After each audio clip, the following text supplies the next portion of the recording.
This is Robert Capuccio. Welcome to the Self-Help Antidote, a weekly dose of reason, perspective, and insight, where we challenge conventional thinking and explore authentic strategies and insights around personal transformation. Our commitment to you is to bring you some of the world's leading experts in the domains of fitness, wellness, coaching, and behavior change, separating fact from fallacy.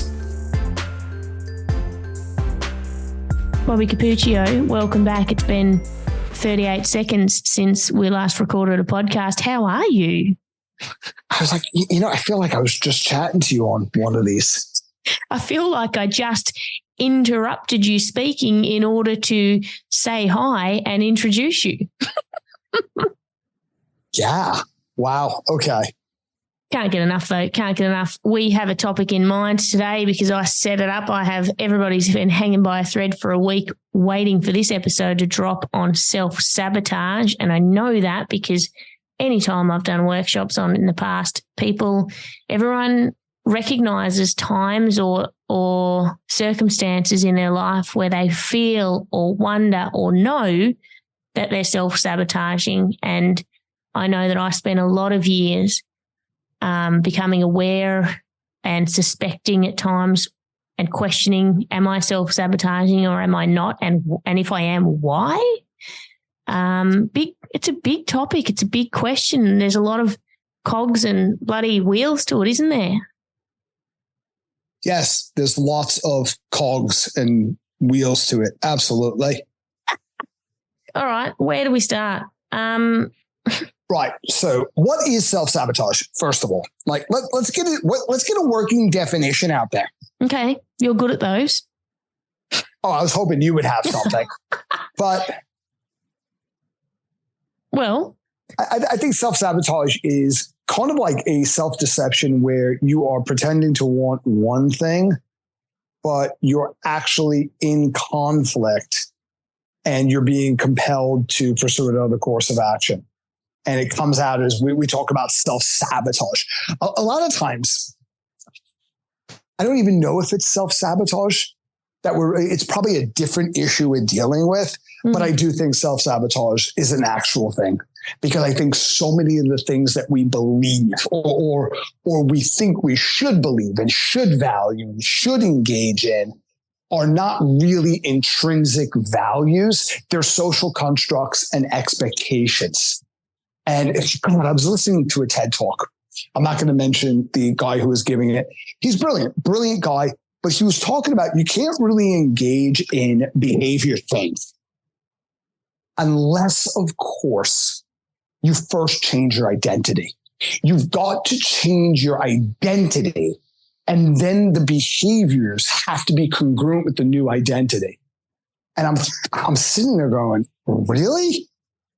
That makes sense. I'm not disputing that. But how many times do people not really understand what their identity is? They have stories about their identity, and then they have stories about their stories, which it's almost like Inception, where it's a dream inside of a dream. And how deep does this actually go? So you have no idea what your identity actually is. And when I mean identity, it is a deep affinity for who and what you resonate with. And this could come from so many things within our life, the experiences that we have, the interpretation that we make, the threats to one of our basic human needs. So many things feed into our sense of identity. And what I question is, it's as simple as, oh, well, that's not my identity anymore. I'm imagining myself in the future being this person and it's done. And that sounds great in self-help talks, but I don't know how well that actually works in reality. And a lot of times when you're dealing with quote unquote self-sabotage, you might actually be dealing with an identity conflict between who you're committed to being, who you believe you truly are, even if you're not consciously aware of it and what you're trying to do. So the great example of this is coming from, I think we talked about this before, but it was one of my favorite podcasts ever, aside from the podcast me and you do, because they're so deeply emotionally sentimental to me. But I was listening to Dave Razowski's ADD comedy, and he was talking to Steve Carell, his former best mate. I mean, they're really good friends. They lived together. They were flatmates. They were colleagues. They were friends. And they were just talking about how they came up in their careers. And Steve Carell was talking about this beautiful story where his dad did the antithesis of what most dads would do. And it made me a fan of not only Steve Carell in this, but it made me a fan of his dad. And he went to law school because he thought, all right, this is a safe bet. And, I can build a real career. The odds of me building a career in the performing arts is slim to none. So he goes into law school and he's really good at it. He's getting good grades. He's excelling at it. And he's at his dad's house one day. Excuse me. I'm sorry. How rude of me to die in the middle of the podcast. But his dad's like, what are you doing, Steve? Like, you're not an attorney. You're a performer. And he's telling his dad, it's almost like role reversal. He's talking to his dad about the need to be practical. And his dad's like, that's nonsense. Let me tell you something. I would rather you be a starving artist, but happy, like really happy doing your craft, than being a successful attorney and being miserable, just dying inside. And I was like, wow, what a beautiful thing for a dad to say. Because normally it's the opposite conversation. But what you're dealing with there is something that's going to turn into an identity crisis. That's the perfect scenario for self-sabotaging. That's the perfect scenario of someone who joins a firm, becomes a partner, and then in their 40s, they blow it up. They have an affair. Maybe they succumb to alcoholism and they just screw it all up because who they truly are and their identity and what they love and what they value and what they're doing is in direct conflict. And then it's like, oh, why do I always engage in self-sabotage? Well, it's either there's a conflict with your identity and your chosen path. I mean, human beings are probably the only creatures on earth that pursue goals that we're not intrinsically invested in and that don't move us in some way, shape, or form. But there's other reasons, external social pressures that drive us to do that. Maybe it could be a sense of fear, not just what if I fail? Because people talk about the fear of failure. Well, failure is an essential prerequisite to succeed in anything. And very often insights that you get and the character traits that you develop as a result of failure are more profound and more valuable and contribute more to future successes than if you had a stream of constant success. So yeah, failure hurts. I get that. And it might be a valid fear, but I think a lot of people fear the opposite. What if I succeed? What if I succeed? What is it that I'm afraid of? What is it that I'm attached to? Who am I attached to? And if I succeed, what will I be committed to as a result of that success that I'm not yet prepared to face? So there's so many layers when you talk about self-sabotage. Yeah, I'm thinking of when I first went deep for myself on exploring this idea of self-sabotage and reflecting right now and in the past on different ways that I chose to look at it. And I think it's really valuable because even just how we look at and question and I think I've got more I've got way more questions around self-sabotage than I have answers because I don't think there's an answer. I think we're just going to ask ourselves the right question and get the right understanding so we can have a better, either an acceptance or a better outcome. And so I remember a time years and years ago when I noticed this pattern of never feeling, of starting things, always starting things and having great success and then self-sabotaging, not continuing them, changing, not following on and disrupting. And I remember asking myself once or questioning, because when I get my professional financial life when I feel secure and okay there, like when I make X amount of money or I build my business to XYZ, whatever, when that's okay, then all of a sudden my time frees up for relationships, which I had at the time I'd ascertained that I needed to work on a lot. I had a lot of stuff around fear of relationships, fear of connection. And I think underneath that was and probably still is beliefs of unworthiness and identity and shame and all of these little things. So I went, hang on, I wonder if I'm deliberately screwing up these things that I take on, because if I actually succeed, then my one excuse to not focusing on that area of relationship, that has no barriers to it, and that scares the shit out of me. Or layering upon that, remembering going further at a time, questioning, hang on, is it just my perception of that area of my life? Do I just perceive that I'm self-sabotaging, or am I deliberately choosing the path I choose and viewing it the way that I view it? Because that is in line with a sense of feeling insecure and unsafe, and again, unworthy, which is kind of a similar thing, but almost a different perspective on it. It comes from a different place. So the choice itself, am I choosing? And I've asked this question in workshops before when people want behavior change. If you have spent the last 10 years saying you want to change a thing, and I'm going to use the example of weight because that's an easy one for people to digest. And most of us at some time in our life have wanted to either make a big or even just a small change about the way we look, because it's the easiest thing to target and it's the easiest thing for us to beat ourselves up about.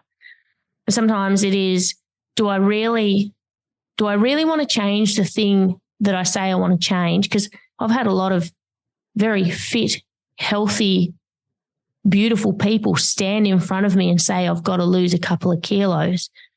And you just look at them and go, I don't know where you're seeing that you need to lose that. You're absolutely stunning, you know.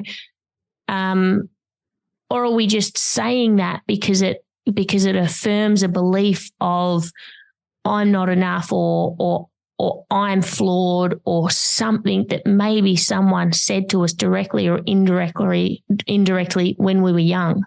Does it just affirm a belief? So then if we chase it, we get to affirm that belief, and something within the affirmation of that is familiar and makes us feel at home or safe or in line. Does any of that make sense, or is that just a shemagh? It makes. I think all of the above. Sometimes things are really complicated, and there's not one answer. I dated someone a long time ago who this lady was absolutely stunning. She was a stage performer. She's been in a couple of films, TV shows. Like, her career was really going well. She got injured. It's kind of tragic, where her career was skyrocketing and she was being written up in newspaper articles. This is pre-social media. And I didn't realize how successful she actually was until I went to an industry event with her, and there were these outright famous people that knew her very, very well. It was clear that they had missed her and they were good friends. I was like, oh wow, okay. Because she used to talk about her career a lot. Not that I doubted it, but when you see it, you're like, oh, that's tragic. And what happened was she got into a really bad car accident. And it kind of like show business is kind of finicky. If you disappear for 2 years because you're injured, when you come back, nobody knows who you are. Like, your time has passed. Like, when you got to strike when the iron's hot, kind of. And so she always struggled with something. She was this incredibly beautiful, witty person. And she kind of had a mean edge to her. I got to choose my words carefully because she's not a mean person at all, but she had her moments. And a lot of times she made not the best impressions with people. And a lot of this is not that she thought she was better than anyone, but she always had this air about her and she was always performing because she kind of felt she was worse. She was incredibly insecure. And she was telling me this story about how when she was younger, she idolized her sister, who, you know, growing up in the 70s, her sister was like a lot older, always getting in trouble, you know, running off with a new boyfriend, disappearing for a while. But to a little kid, like her sister was the coolest person in the world. And they were shopping one day and they were in a dressing room and they were trying stuff on. And her sister was looking at her side profile and told her, "Oh my God, I never realized this about you, but your side profile, you're so ugly." Oh. Why would you say that to a member of your family? Like, why would you say that to anybody? And I kind of understand what happened. I think she said that just as my ex was starting to get older. And like I said, she was not a pretty woman. She was stunning. And I kind of think maybe her older sister just had an ugly moment because maybe she felt insecure. Because there's no way this person was unattractive. But she, because of the age she was at, the moment it was said, the context around who said it, she adopted that as an identity for the rest of her life. And I kind of wonder, I'm not saying because I think that's absurd. I'm not saying she attracted or created the accident. That is ridiculous. But I wonder if there were interactions she had outside of the accident that kind of sabotaged because everybody saw her as someone with star potential. But she saw herself as this awkward kid with a really ugly side profile her entire life. Yeah. I think it's possible to believe two things at once. Somebody definitely.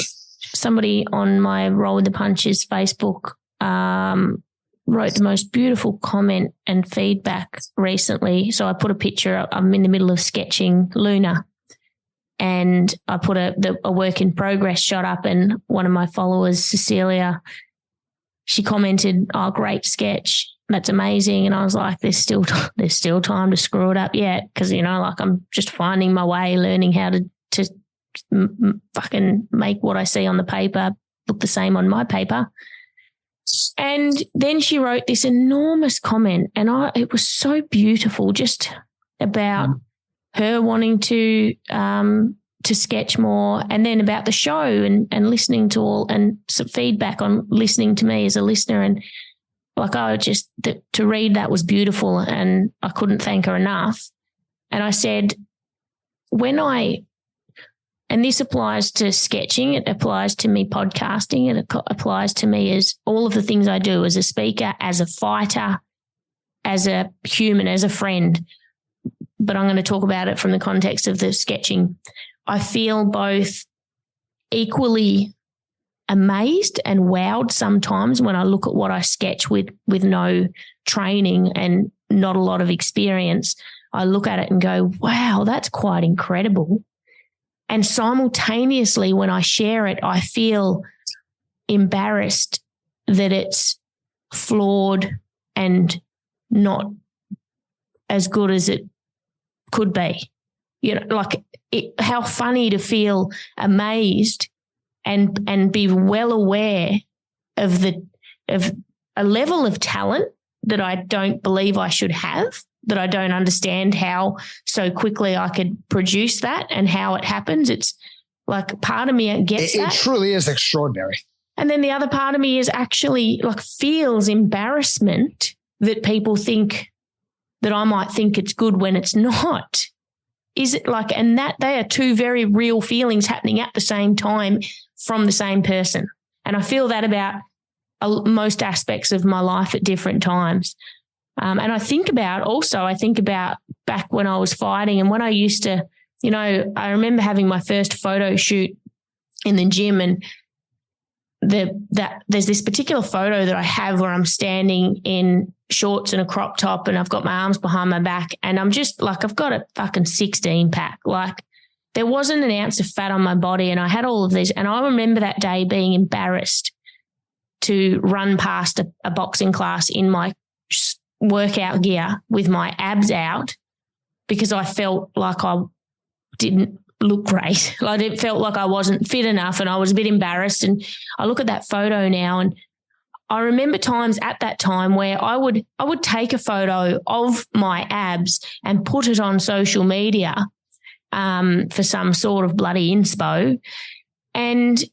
But yet the next day, if someone grabbed at my muscle top or went to touch or was like, show me your abs, I'd also feel really embarrassed and be like, oh no, because that's just a picture and I don't actually look like that. A fucking day before, mate. It was a day before. Fitness people are weird because there is no instance in the working world. Like imagine in corporate, right? You're at a conference. Let's say it's a real estate convention. The words "show me your abs" will never come up. And no one's ever going to grab at your top and try and lift your clothes up, are they? I mean, that's at a conference. That's definitely time to call the police when that happens. But in fitness, it's just totally normal. Like, show me your abs. Yeah, why not? Where anywhere else in the world, or the conversations around food, it just would not happen. Or how much do you weigh? Because I worked at a boxing gym. What's your weight? How much do you weigh? Right? Because it's just interesting and it's from a completely different perspective than that question in any other context. I know this is an irrelevant tangent to the conversation, but I would love to see a sitcom of what if everyone acted like they were in the fitness industry. And it's a show kind of like Ricky Gervais's The Office, where you're just in an office and it's like, hey boss, show me your abs. And then your boss does. And then it's like, there's these conversations that happen in the gym amongst fitness enthusiasts, but it's really in the boardroom now. And I think that would be just hilarious. Anyway, not what we're really talking about. I just thought. We've self-sabotaged our own episode on self-sabotage. No, that's just like ADHD and me being an idiot. But I have a friend of mine who closed the deal once, because I'm not going to mention who this person is. They were sitting around with all of their investors and they were talking about like building this new gym. And like all the investors, they were going around talking about like why they're at the table and what they bring to the project and what their qualifications are. And when it got to my mate, you had all these people, like legendary people. And he just looked around, he stood up and he pulled his shirt up and like showed him his abs. And everybody gave him a round of applause. And he closed the deal. And he sat down. There was no conversation. Didn't say two words. Just stood up, lifted up his shirt, showed his abs, sat back down. Oh, that's hilarious. But it comes into play, about how people present themselves and how we perceive who someone is and how they feel about themselves. Or, you think about confidence or people being cocky or having tickets on themselves. And often it's probably the polar opposite. And how would we interact with people if we could override the energetic exchange and our reaction to our initial perception of them. Because often if you meet someone and they come across with a behavior or an interaction that feels like they're better than you or they think they're great, then you kind of, it's not you don't get off to a great start. People often then want to knock them down a peg or they don't like them. And you think if you actually could bypass that initial reaction and realize the reality of it, how might you interact? How might you treat someone? How might you get to know somebody? When you talk about that, I think the antidote for self-sabotage or imposter syndrome is look outside yourself. There's so much information about going within and that's great. And there's so many things to talk about where that's absolutely valid. But what are you focused on and who are you focused on? Because when you're looking outward and you're focused on the mission, the task, the person, it really doesn't matter if you're worthy. None of us are fucking worthy if you really think about it. Like very few people on earth are that smart, that gifted, where it's like, okay, you're worthy now to go out in the world and give something. Like, why are you as the giver supposed to be worthy in the first place? It's not about you, is it? It's about the thing that you're giving and the meaning behind that. Like if you can't feel worthy and go out and contribute as someone who's unworthy, because it's the same shit. You're still contributing. What do you think? We'll wrap up pretty soon. So I guess people tune into this wanting some answers or strategies or I think we've gone really deep on what could be processed and thought about and offer a lot of good resources of self-awareness and discovery and really understanding what's going on. But also just on a practical level, if we think we're self-sabotaging in a particular area, what are some strategies or what are either questions we can ask ourselves for answers or strategies or actions or behaviors or resources? Are there some? This kind of came up in a seminar last Friday.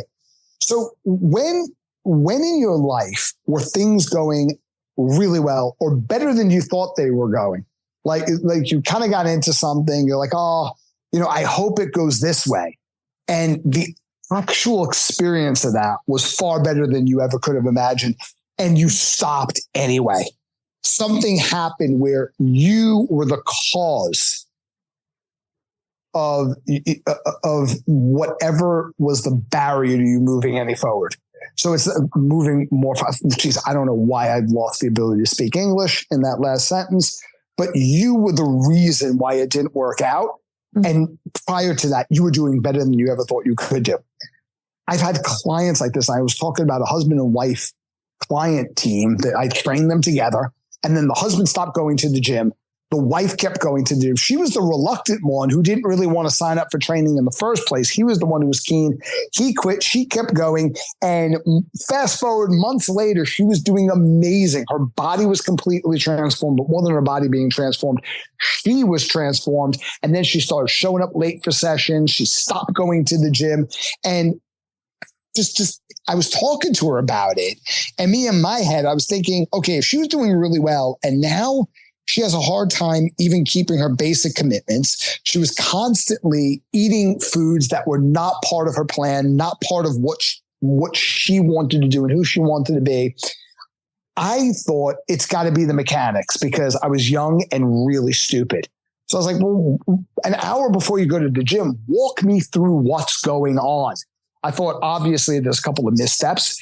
She was an attorney. She had her own practice. She was raising kids. She was doing so many things in her life extremely well. So obviously, me at 20 years old, I knew more than she did. I could fix her because this woman can't, sort her own life out.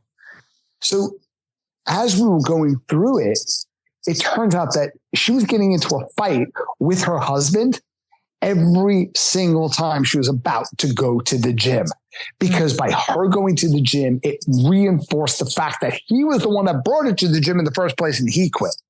But she kept going. And not only did she keep going, she succeeded. That could have been him, but it wasn't. It made him feel resentful. Mm-hmm. So she started to sabotage her own success because of what she was losing was greater than what she was gaining. And a really good question is, well, what do you value? What did you want out of this? Not the outcome, like I want to lose 5 kilos. I'm talking about what did you want to feel and experience on a daily basis when you become the person you're on your way to being? Do you want to feel loved? Do you want to feel a sense of success? Do you want to feel confidence? Do you want to feel energized? Come up with as many things as you can. Kind of like red pill, blue pill, right? So that would be the blue pill. So the other end of the matrix would be like the red pill. I don't know which pill is which, but I'm just like, I don't know, randomly talking shit about pills here. But the other side, what's the worst outcome you can imagine in your life? Not as a result of your endeavor or the new job or the new position you're taking or the new gym you've joined. In general, what's the worst things that can happen? Well, feeling out of control, feeling angry all the time. I don't know, feeling exhausted, feeling worthless, feeling unattractive, feeling lonely. Go through it. And a lot of times that list is going to be a lot easier than the what do I want list. And it's not because you need a checkup from the neck up or you have stinking thinking or any of those self-help like throwaway phrases. It's because we're wired for a negativity bias, because a negativity bias ensures our survival to a greater degree than positivity, right? So it doesn't matter. It doesn't matter how much fun you're having at a feast with the tribe. If you're not vigilant around a saber-toothed tiger, there's not going to be a tribe. Well, I don't know. Saber-toothed tiger can't eat everyone. Somebody's going to get away. They're running in all these different directions. It's panic and mayhem, but it could be you. Anyway, so getting back to what I was talking about. Now, order these from most to least important. So out of all the things you want to experience, which one is really it? Like if I could feel a sense of confidence, that would be more important than feeling energized. That would be more important to me than a feeling of, I don't want to say achievement because those two things are linked together, but it's super, super important for me. What would be second on that list? What would be third on that list? And now do the same thing for the quote unquote negative list, the fear-driven list. And a lot of times when we self-sabotage, because what happened was this woman was loving. I don't want to mention her name, even though it wouldn't really out her and it was many years ago, but she was loving the success. She felt energized. She felt invigorated. She felt inspired by who she was becoming. But her number one thing, and I know because we talked extensively about this, and she schooled me in this conversation, was love. It was that sense of love and what love meant to her and how it showed up as partnership. So if you're working towards something and you're getting all of these things you want, but what you want least is coming at the expense of what you want the most. How long do you think you're going to continue with that task? How many motivational seminars and books do you need to read to keep you on point? And the answer is it doesn't matter. At some point, you're going to quit. Now, the next list, what do you fear most? For this person, what she feared most was being alone. Think about that for a second. So let's say feeling unattractive is something that she doesn't want to experience, or feeling like a failure and quitting, doesn't want to experience that. But what she really fears, the thing that keeps her up some nights, is dying alone and not having that partnership. And what she wants most is love. So she's getting things that are of lesser value at the expense of things that are the highest value. Of course, you're going to sabotage. So you got to get really clear. Why am I doing this? And what am I getting at this? Yeah. Oh, you know what? I just was thinking as you said that. And so when I was talking before about how that whole idea of, me and my financial aspirations, and then the whole kind of, what's underneath it is, why am I self-sabotaging? Is it because then I get to this place? And as you said that, it was like I was thinking about my feelings around abandonment and being alone, but also the fear of connection, and so the thing that I chase and that I aspire to is independence, and I've become a really independent person. But in independence, you are alone. You get aloneness. So I'm like, what if there's stuff at play there where part of me is going, I've got to be this, I've got to be independent, I've got to be self-sufficient, I've got to be okay by myself. But even just the act of that, there's a part of me that goes, yeah, but then you don't need anyone. And the only thing keeping you connected right now is the needing of people, the needing of help. Isn't that interesting? Yeah, being alone is not the same as being abandoned. I mean, and that gets into like Mary Ainsworth and John Bowlby with attachment styles, which is a form of relational sabotage.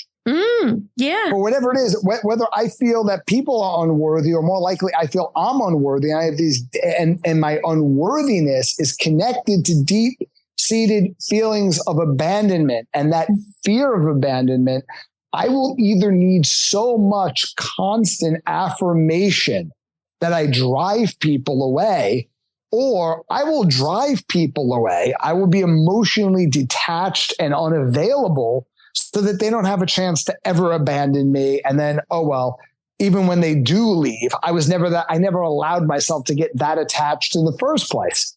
Mm-hmm. So in trying to avoid that which I'm afraid of most, I engage in behaviors that inevitably bring that thing to fruition. I think we'll leave it there, Bobby. I think we'll leave it there. That was really great. That was really great. I got a lot out of it, so I hope that other people did too. Sandra, let me know if this ticks the box, because Sandra was looking for a conversation on this. Shout out to you, Sandra. All right. Thanks, Bobby. You should go start packing. You gotta make room for all that chocolate you gotta bring over. No. I'm going to buy that chocolate in Australia. I would look so dodgy rocking up with giant suitcases filled with chocolate. This is not technically illegal, but it's highly suspicious. We're going to have to ask you a few more questions.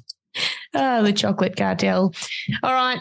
Thanks, Bobby. Big love to you. Big love to everybody else. Thanks, listeners. See you next time. Thanks, Tim. Thanks, listeners.